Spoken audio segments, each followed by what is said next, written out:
Hello दोस्तों, आप सबका बहुत बहुत स्वागत है आपके अपने YouTube चैनल गणेशा वर्ल्ड में। दोस्तों, आज की वीडियो में क्लास 11th केमिस्ट्री में हम एक इम्पोर्टेंट एंड कहें मोस्ट इम्पोर्टेंट क्वेश्चन करने वाले हैं, है ना। जो हमारा क्वेश्चन है, क्वेश्चन का नाम है सिद्ध कीजिए कि स्थिर ताप और स्थिर दाब पर, ताप को हम किससे व्यक्त करते हैं? T से, और दाब को हम व्यक्त करते हैं P से। तो स्थिर ताप और स्थिर दाब पर जो मुक्त ऊर्जा होती है, मुक्त ऊर्जा क्या होती है? G होती है। क्या होती है? G। मुक्त ऊर्जा में कमी जो होती है, जो मुक्त ऊर्जा होती है, उस मुक्त ऊर्जा में कमी किए गए कार्य के बराबर होती है ना। कि जो मुक्त ऊर्जा में जो जितनी कमी होती है वो कमी कार्य के बराबर होती है। समझ रहे ना? जितनी मुक्त ऊर्जा में कमी होगी, है ना। मुक्त ऊर्जा क्या है? संपूर्ण ऊर्जा को मुक्त ऊर्जा कहते हैं, है ना। अब वो ऊर्जा में अधिक कमी होगी तो वो कमी कार्य के बराबर होगी, वो कमी कार्य में परिवर्तित हो जाएगी। इस चीज को आपको प्रूव करके दिखाना है। या फिर आपका दूसरा अथवा में क्वेश्चन आ सकता है, सिद्ध कीजिए माइनस डेल जी बराबर डब्ल्यू। मतलब जी क्या है? जी क्या है? मुक्त ऊष्मा, और डेल लगा है तो मुक्त ऊष्मा में परिवर्तन, है ना। और ये माइनस लगा है तो क्या होगा? माइनस क्या बताता है? कमी बताता है। तो मुक्त ऊर्जा में कमी, डब्ल्यू कार्य होते ही है, कार्य के बराबर होता है। इस चीज को आपको मतलब बताना है, प्रूव करना है ना। तो दोस्तों, इसके लिए आपको 3-4 चीजों की जरूरत पड़ेगी जो आपको आना जरूरी है। यदि आते हैं तो आप बहुत अच्छे से कर लोगे, नहीं आते तो आपको प्रॉब्लम होगी, है ना। पहला, एंट्रोपी। पहला आपको जरूरत पड़ेगी एंट्रोपी। तो एंट्रोपी क्या होती है? तो दोस्तों मैंने बता दिया था, जो एंट्रोपी है, एंट्रोपी को हम एस से व्यक्त करते हैं। अब क्या होती है, क्या है, इन सब चीजों को यदि आपको देखना है तो वीडियो के डिस्क्रिप्शन में लिंक डाला है, आप बिल्कुल देख सकते हैं। नहीं तो आप चैनल की प्लेलिस्ट में जाकर जो आपकी 6 यूनिट चल रही है उसमें देख सकते हैं, ठीक है। तो दोस्तों, जो एंट्रोपी में परिवर्तन होता है वो होता है Q अपॉन T। मतलब Q होता है ऊष्मा और T होता है ताप, है ना। तो एंट्रोपी में परिवर्तन Q अपॉन T होता है, ये आपको पता होना चाहिए, हमने आपको बता दिया है, ठीक है। दूसरा, ये चीज हो गई। दूसरा, आपको ऊष्मा गतिकी का प्रथम नियम आना चाहिए। ऊष्मा गतिकी का प्रथम नियम क्या होता है? ऊष्मा गति का प्रथम नियम होता है डेल E बराबर Q प्लस डब्ल्यू।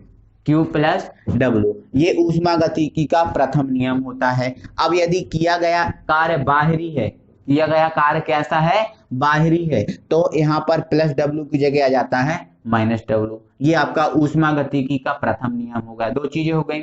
तीसरी चीज दोस्तों, आपको प्रसार कार्य के बारे में पता होना चाहिए कि गैसों का जो प्रसार कार्य होता है वो क्या होता है। तो इस चीज को भी मैं बता चुका हूं। प्रसार कार्य क्या होता है? प्रसार कार्य होता है W बराबर माइनस P डेल V। ये प्रसार कार्य होता है ना। इसको भी मैं बता चुका हूं। तो दोस्तों, इसका मतलब जितना जो मैं बता रहा हूं सबका लिंक वीडियो के डिस्क्रिप्शन में दिया है, आप जाकर देख सकते हैं आसानी से, कोई दिक्कत नहीं है, ठीक है। चलो, ये हो गया आपका, है ना। अब ये हो गया। इसके बाद आपको दोस्तों जो एंथैल्पी मैंने पढ़ाई थी और एंथैल्पी परिवर्तन के लिए जो मैंने व्यंजक स्थापित कराया था उसका आपको पता होना चाहिए। तो एंथैल्पी में परिवर्तन का जो व्यंजक होता है वो क्या होता है?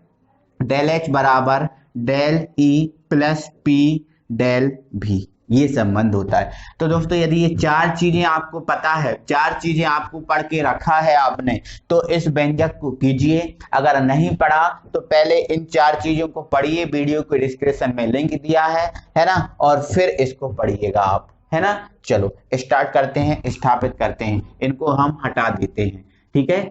ओके, तो दोस्तों सबसे पहले हम इसमें ऊष्मा गतिकी का जो प्रथम नियम है उससे ही हम इसकी स्थापना करेंगे। तो हम लिख लेंगे ऊष्मा गतिकी के प्रथम नियम से, ठीक है। चलो, तो इसको हम व्यंजक को हल करते हैं, ठीक है। तो लिख देंगे ऊष्मा गतिकी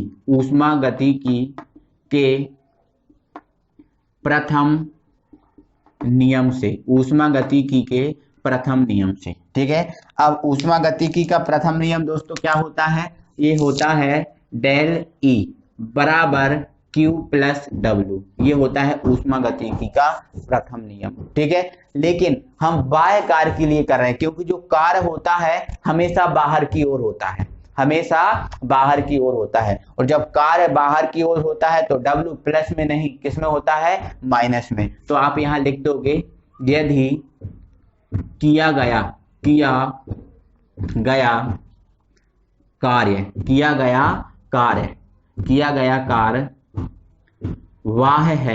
बाह्य है तब, है ना। अब किया गया कार्य बाह्य है तब क्या हो जाएगा, जो W है वो हो जाएगा माइनस W के बराबर। किसके बराबर, माइनस W के। तो यह जहाँ W है उसकी जगह हम रख देंगे माइनस W। जब ये माइनस W रख देंगे तो ये क्या हो जाएगा, डेल E बराबर Q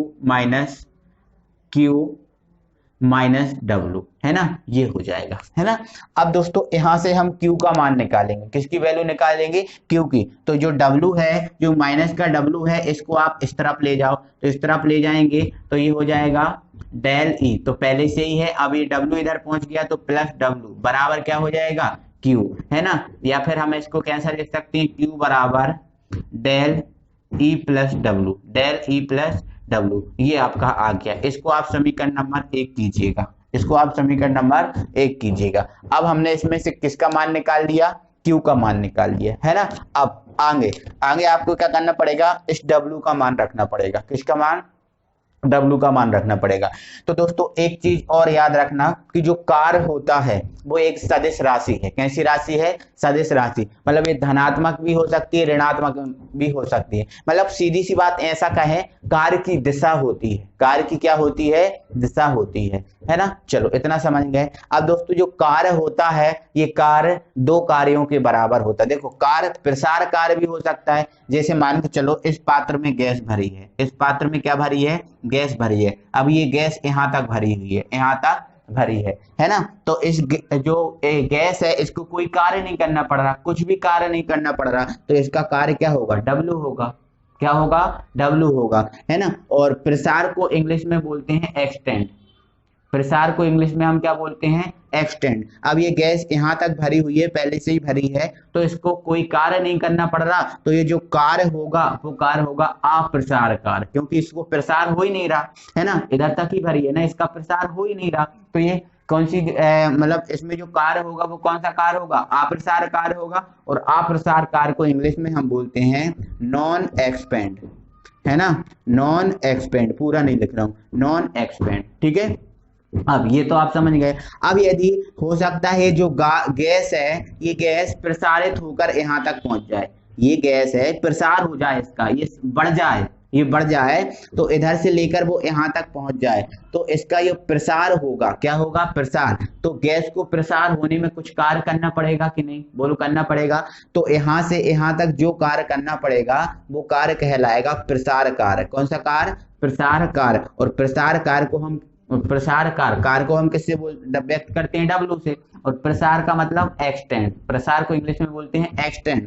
तो ये हो जाएगा EXP, ये आपका प्रसार कार्य है, EXP, समझ रहे ना। तो मतलब दोस्तों जो कार्य होता है, प्रसार कार्य और अप्रसार कार्य दोनों कार्यों के योग के बराबर होता है। इतना आप याद रखना, है ना। तो यहाँ पर हम लगा रहे हैं किंतु, है ना, यहाँ पर हम क्या लगाएंगे, किंतु, है ना, किंतु।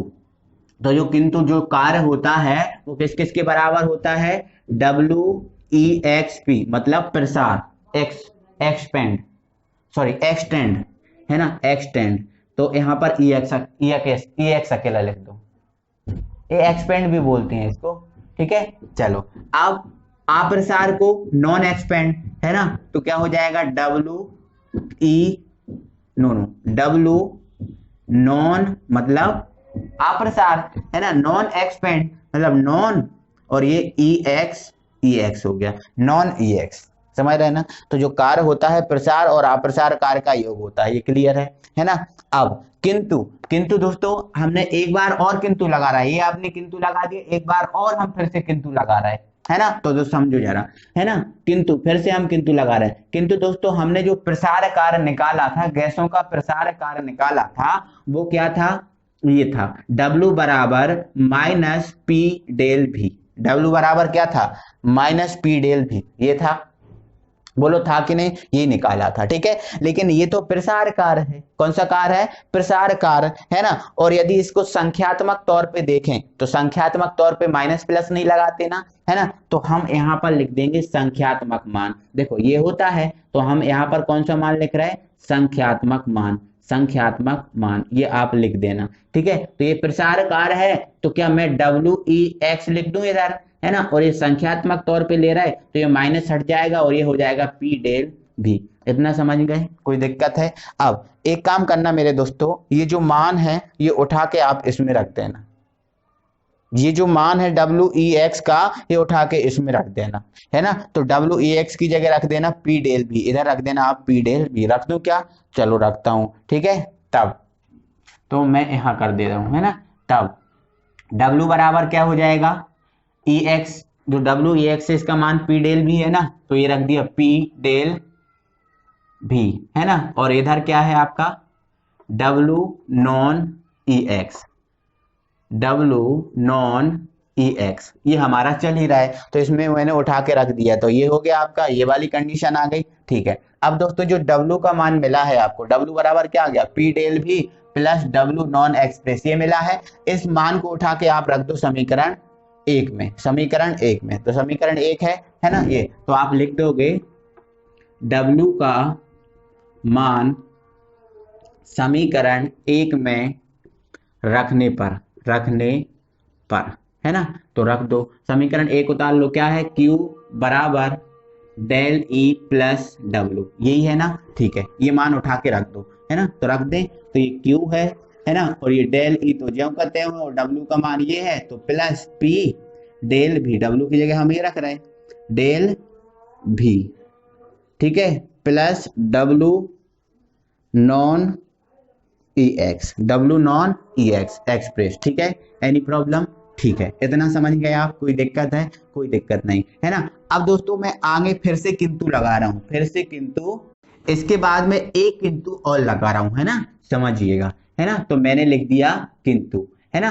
अब किंतु क्या है, तो दोस्तों मैंने एक चीज और बताई थी, एक व्यंजक और बता के रखा था कि जो डेल H होता है वो डेल H है डेल E और P डेल V के बराबर होता है। जो डेल H है क्या, वो del E plus P del V के बराबर होता है ना। तो यहाँ पर जो del E plus P del V है इसकी जगह हम क्या रख सकते हैं, डेल H रख सकते हैं, ठीक है ना।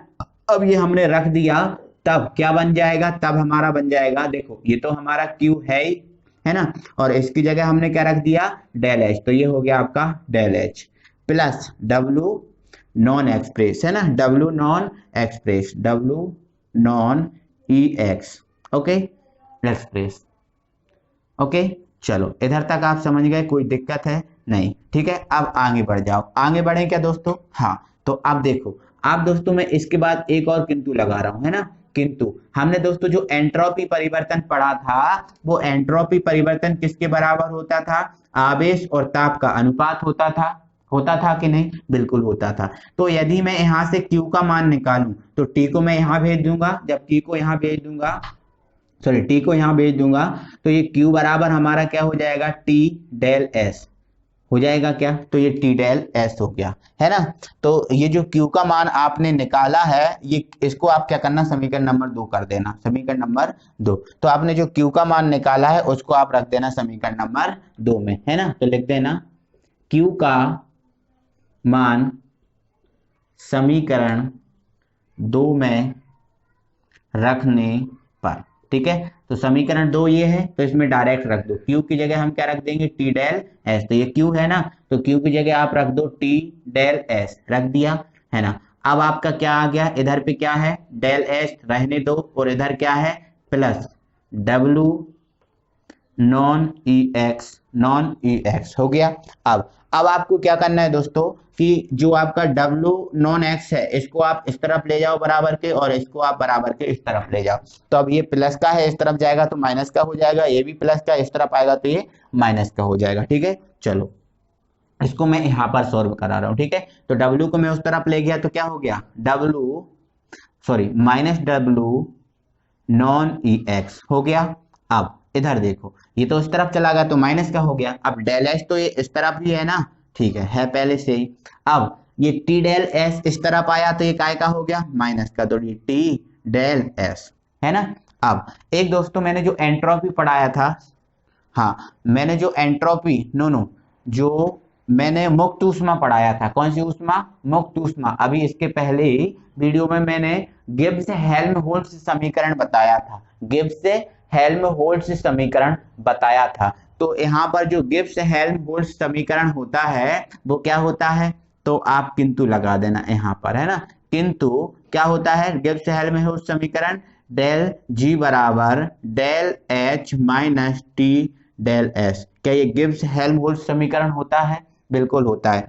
तो क्या मेरे दोस्तों इस del H minus T del S, इसकी जगह हम डेल जी नहीं रख सकते, बिल्कुल रख सकते हैं। तो ये हमारा क्या हो जाएगा, डब्लू नॉन ई एक्स बराबर क्या हो जाएगा, डेल जी। क्या हो जाएगा, डेल जी। क्या इसकी जगह हम डेल जी रख सकते हैं, बिल्कुल रख सकते हैं, है ना। अब एक चीज और देखिए कि माइनस इस तरफ लिखें या इस तरफ बराबर के, मतलब बराबर के इस तरफ माइनस है तो वो इस तरफ आ सकता है, और इस तरफ है तो इस तरफ आ सकता है। क्या ये माइनस इस तरफ आ जाएगा, बिल्कुल आ जाएगा। तो इस तरफ आ जाएगा तो ये क्या हो जाएगा, माइनस डेल जी बराबर क्या हो जाएगा, डब्लू नॉन ई एक्स पी, है ना, नॉन ई एक्स पी, या फिर ई एक्स लिख दो, है ना। तो देखो हमें प्रूव क्या करना था, माइनस डेल जी बराबर डब्लू। तो आपका ये माइनस डेल जी बराबर डब्लू आ गया। क्या अब बोलोगे सर ये नॉन एक्सप्रेस लगा, तो यार मत लगाओ नॉन एक्सप्रेस, मत लगाओ ना। आपको पता है एक ही कार है, अब आपको लगाने की जरूरत नहीं है। आपको पता है ये अप्रसार कार है, तो आपको अब नॉन एक्सप्रेस ये लिखने की जरूरत नहीं है। तो आप यह करके डायरेक्ट लिख सकते हो, डायरेक्ट डेल जी बराबर डब्लू, डेल जी बराबर डब्लू। तो ये दोस्तों हमें प्रूव करना था और ये हमने प्रूव कर दिया आसानी से, है ना।